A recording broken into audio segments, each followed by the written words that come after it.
کائنات کی ہر چیز تمہیں مل جائے گی اگر تم زندگی میں 3 چیزیں اپنا لیتے ہو، 3 چیزیں اپنے اندر پیدا کر لو، تمہیں کائنات کی ہر چیز مل جائے گی۔ حضرت سیدنا علی المرتضیٰ شیر خدا کرم اللہ وجہ الکریم فرماتے ہیں یہ 3 چیزیں اپنانے والا شخص ہر گھڑی ہر لمحے اللہ تعالیٰ کی رحمت کی آغوش میں رہتا ہے۔ اللہ تعالیٰ اس بندے کو رحمت کی نگاہ سے دیکھتا ہے، کرم کی نگاہ سے دیکھتا ہے۔ آخر وہ 3 چیزیں کون کون سی ہیں جن کے اپنانے سے گھر میں خوشحالی آتی ہے، رزق کے تمام دروازے کھول دیے جاتے ہیں، اللہ تعالیٰ رزق میں برکت ڈالتا ہے، انسان کو دنیا میں بھی مالا مال کر دیتا ہے، آخرت میں بھی مالا مال کر دیتا ہے۔ حضرت سیدنا علی المرتضیٰ شیر خدا کرم اللہ وجہ الکریم فرماتے ہیں نمبر 1 اللہ کا خوف خدا۔ فرمایا خوف خدا جس انسان کے اندر آ جائے وہ انسان دنیا میں بھی کامیاب، وہ آخرت میں بھی کامیاب۔ خوف خدا بہت بڑی دولت ہے، یہ ہر ایک انسان کے مقدر میں نہیں لکھا جاتا۔ خوف خدا کی بات آئی، عاجزی اور انکساری کی بات آئی، مجھے حضرت سیدنا عمر فاروق رضی اللہ تعالی عنہ کی زندگی کا ایک رلا دینے والا واقعہ یاد آ گیا۔ حضرت حذیفہ رضی اللہ تعالی عنہ کہتے ہیں حضرت عمر فاروق رضی اللہ تعالی عنہ کی خلافت کے آخری ایام تھے، کچھ دنوں بعد حضرت عمر فاروق رضی اللہ تعالی عنہ شہید بھی ہو گئے تھے، اس دنیا فانی سے رخصت بھی ہو گئے تھے۔ حضرت حذیفہ کہتے ہیں ایک دن میں رات کو گھر میں سویا ہوا تھا، ٹھنڈی ٹھنڈی ہوا چل رہی تھی، بے فکر سویا ہوا تھا، رات کا دوسرا پہر آیا، میرے گھر کے دروازے پر کسی نے دستک دی، اچانک کسی نے دستک دی، میں گھبرا گیا کہ رات کا دوسرا پہر ہے، اچانک میرے گھر کے دروازے پر کس نے دستک دی؟ میں گھبرا کر میں نے دروازہ کھولا، دیکھا حضرت عمر فاروق رضی اللہ تعالی عنہ کھڑے۔ میں نے حضرت سے پوچھا حضرت خیریت تو تھی آنے کی، آپ مجھے اپنے گھر میں بلا لیتے، بندہ نچیز کے گھر آنے کی وجہ کیا ہے؟ رات کا دوسرا پہر ہے۔ حضرت عمر فاروق رضی اللہ تعالی عنہ کو میں اندر لے کے آیا، چارپائی پہ بٹھایا، حضرت عمر فاروق رضی اللہ تعالی عنہ نے میرا ایک ہاتھ پکڑا، اپنے سینے پر لگایا، حضرت نے فرمایا اے حذیفہ آج میں عشاء کی نماز پڑھ کر واپسی گھر کی طرف جا رہا تھا تو نبی کے پیارے صحابہ پیچھے سے کہہ رہے تھے عمر کتنا نیک ہے، فرما رہے تھے عمر کتنا اچھا ہے، کتنا نیک ہے۔ حذیفہ میں اپنے گھر میں گیا، میں نے اپنی بیوی سے پوچھا کہ کیا تو مجھ پہ راضی ہے؟ بیوی نے کہا میں آپ پہ راضی ہوں۔ بچوں نے بھی، بیوی نے بھی اللہ کو گواہ بنا کر کہا کہ ہم آپ پہ راضی ہیں۔ حذیفہ میں آپ کے پاس آیا ہوں، لوگ تو مجھے نیک کہتے ہیں، لوگ تو مجھے اچھا سمجھتے ہیں، میں آپ سے اتنا پوچھنا چاہتا ہوں سچ سچ بتانا کہ عمر کا نام منافقوں میں شامل تو نہیں ہے؟ مجھے سچ سچ بتانا حذیفہ خدا رہا کہ میرے کریم نبی تیرے ساتھ راز کی باتیں کیا کرتے تھے، میرے کریم نبی تجھے راز کی باتیں سنایا کرتے تھے، مجھے اتنا بتا دو کہ لوگ تو مجھے اچھا سمجھتے ہیں، لوگ تو مجھے نیک سمجھتے ہیں، میں نے ساری زندگی میں جھوٹ نہیں بولا، میں نے غیبت نہیں کی، میں نے چغلی نہیں کی، میں نے کسی کا حق نہیں مارا، میں نے کسی مظلوم پر ظلم نہیں کیا، مظلوم کا ساتھ دیا، لوگوں کی خدمت کی۔ ہے اس عمر کی کہانی سنا رہا ہوں، اس عمر کی عاجزی کا عالم بتا رہا ہوں، وہ عمر جس نے اپنے منہ سے نوالا نکال کے امت کے منہ میں ڈالا، اپنی رگوں سے خون نکالتا رہا، امت کی رگوں میں ڈالتا رہا، امت کا اس قدر خیال رکھا جس طرح ایک باپ اپنے بیٹے کا خیال رکھتا ہے، خود پیاسے رہے امت کو پلایا، خود بھوکے رہے امت کو کھلایا۔ اس عمر کی عاجزی کی کہانی سنا رہا ہوں جس کے بارے میں میرے کریم نبی نے فرمایا کہ میری عمر کو اللہ تعالی نے مقام اتنا دیا ہے، مرتبہ اتنا دیا ہے کہ عمر جس راستے سے جا رہا ہو شیطان وہ راستہ چھوڑ دیتا ہے۔ عمر کی بہادری کو سلام، آپ کی بہادری سے شیطان بھی ڈرتا ہے۔ اتنا مقام دیا، اتنے بڑے مقام و مرتبے کے مالک حضرت عمر فاروق رضی اللہ تعالی عنہ کی عاجزی تو دیکھیں۔ حذیفہ مجھے سچ سچ بتانا کہ عمر منافقوں میں شامل تو نہیں ہے۔ حذیفہ مجھے بتاؤ تو صحیح میرے نبی تجھے راز کی باتیں کیا کرتے تھے، راز کی باتیں سنایا کرتے تھے، لوگ تو مجھے اچھا کہتے ہیں، کبھی میرے کریم نبی نے بھی مجھے اچھا کہا تھا؟ میرے کریم نبی نے کبھی تجھے کہا ہو کہ عمر میرا نیک ہے، عمر اللہ کو بھی پیارا ہے، عمر مجھے بھی پیارا؟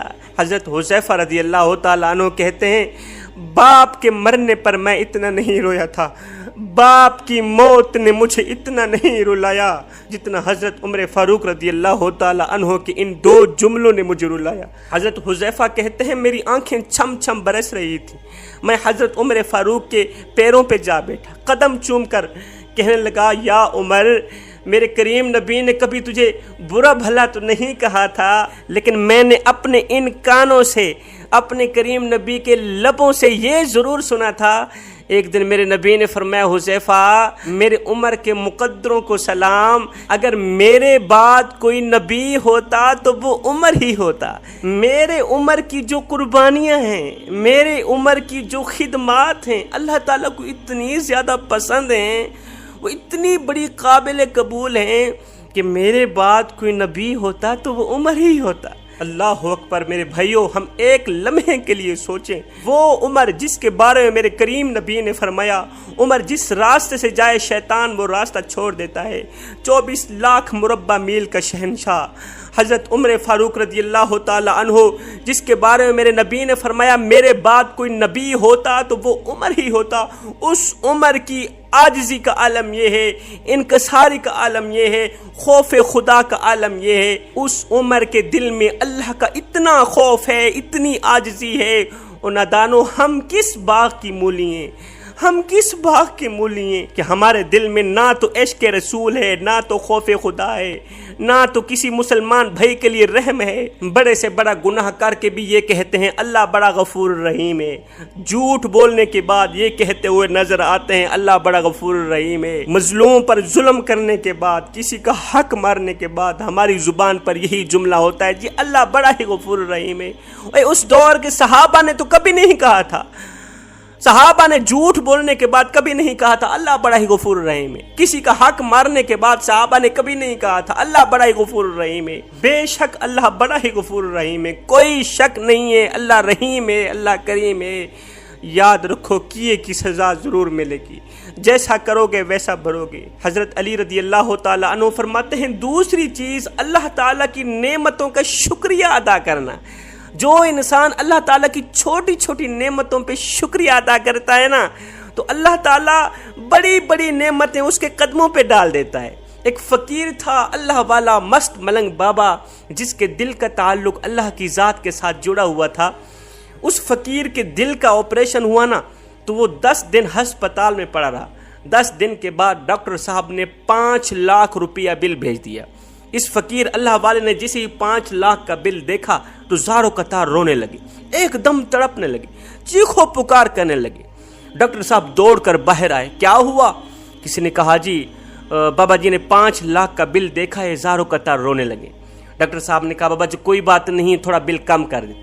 کوئی بات نہیں، مجھے لگتا ہے آپ غریب زیادہ ہیں، تھوڑا بل کم کر دیتے ہیں، آپ روئیے مت۔ بابا جی نے کہا ڈاکٹر صاحب یہ تو 5 لاکھ ہیں، اللہ کا دیے سب کچھ ہے، میں تو 5 کروڑ دینے کی بھی استطاعت رکھتا ہوں، میں تو 5 کروڑ دینے کی بھی حیثیت رکھتا ہوں، یہ 5 لاکھ میرے سامنے کیا حیثیت رکھتے ہیں؟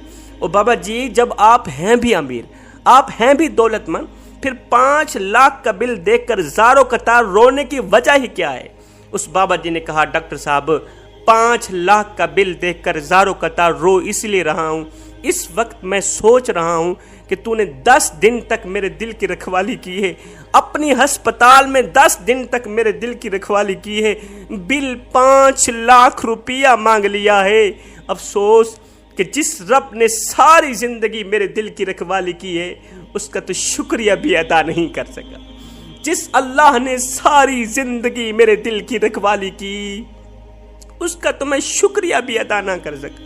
ہم ایک لمحے کے لیے اپنی زندگی کے قیمتی دنوں کا حساب کتاب لگاتے ہیں۔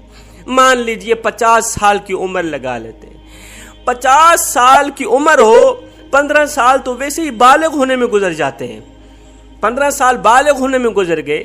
ظاہر ہے 24 گھنٹوں میں 8 گھنٹے بندہ سوتا بھی تو ہے نا، 10 گھنٹے بندہ سوتا بھی تو ہے نا۔ ہم 50 سال کی عمر میں سے 20 سال سونے کے نکال لیتے ہیں. کتنے ہو گئے؟ 35 سال. 15 سال بالغ ہونے کے، 20 سال سونے کے، 35 سال ہو گئے. ظاہر ہے 50 سال کی عمر میں سے بندہ کھاتا بھی ہے، پیتا بھی ہے، نہاتا بھی ہے، دھوتا بھی ہے. 10 سال وہ بھی نکال لیتے ہیں. پیچھے کتنے رہ گئے؟ 5 سال بچتے ہیں. او نوجوانو، میں تمہاری جھولی میں 50 سال نہیں رکھنا چاہتا. میں تمہارے دامن میں 30 سال بھی نہیں رکھنا چاہتا، 20 سال بھی نہیں رکھنا چاہتا. 50 سالہ عمر میں سے 5 سال نکال کے تمہاری جھولی پہ رکھ کے اتنا پوچھنا چاہتا ہوں کہ اپنے مفتی سے پوچھ کے مجھے بتاؤ کہ ان 5 سال کی عمر میں سے تم نے رب کو کیا دیا؟ رب نے تم پر کرم کتنا کیا؟ قبلہ کرم کے انتہا کر دی، حد کر دی میرے اللہ نے. یہ 2 آنکھیں دیں، ایک آنکھ خراب ہو جائے لاکھوں کروڑوں روپے لگا دوں گا، کسی نہ کسی طرح یہ میری آنکھ ٹھیک ہو جائے. اگر میری ایک پلک کے بال جھڑ جائیں میں لاکھوں کروڑوں روپے لگانے کو تیار ہوں، کسی نہ کسی طرح اس پلک کے اوپر بال آ جائیں. قبلہ یہ آنکھیں، یہ کان، یہ دل، یہ گردے، یہ پھیپھڑے، یہ وہ قیمتی مٹیریل ہے جو لاکھوں کروڑوں سے بھی زیادہ قیمتی ہے. مزے کی بات نہ بتاؤں، اللہ نے مجھے مفت میں عطا کر دی، اللہ نے مجھے مفت میں دے دی. کبھی بل بھی نہیں مانگ، کبھی پیسہ نہیں مانگ. تو فرمایا اللہ تعالیٰ کی نعمتوں کا شکریہ ادا کرنے والا شخص دن بدن امیر تر امیر بنتا چلا جاتا ہے. حضرت علی رضی اللہ تعالیٰ عنہ فرماتے ہیں تیسری چیز غصے اور طیش کو جڑ سے اکھاڑ کر باہر پھینک دینا. تیسری چیز غصے اور طیش کو جڑ سے اکھاڑ کر باہر پھینک دینا. غصے سے سخت نفرت کرنا، طیش سے سخت نفرت کرنا، یہ وہ عمل ہے جو اللہ تعالیٰ کو بہت ہی زیادہ پسند ہے. جوانوں، یہ 3 چیزیں اپنے اندر بٹھا لو، انشاءاللہ تم دنیا میں بھی کامیاب ہو جاؤ گے، تم آخرت میں بھی کامیاب ہو جاؤ گے. یہ 3 چیزیں اپنانے والا شخص، غصے سے نفرت کرنے والا، اپنے اندر رحم پیدا کرنے والا، خدا کا خوف لے کے آنے والا، اللہ تعالیٰ کی نعمتوں کا شکریہ ادا کرنے والا شخص دن بدن امیر تر امیر بنتا چلا جائے.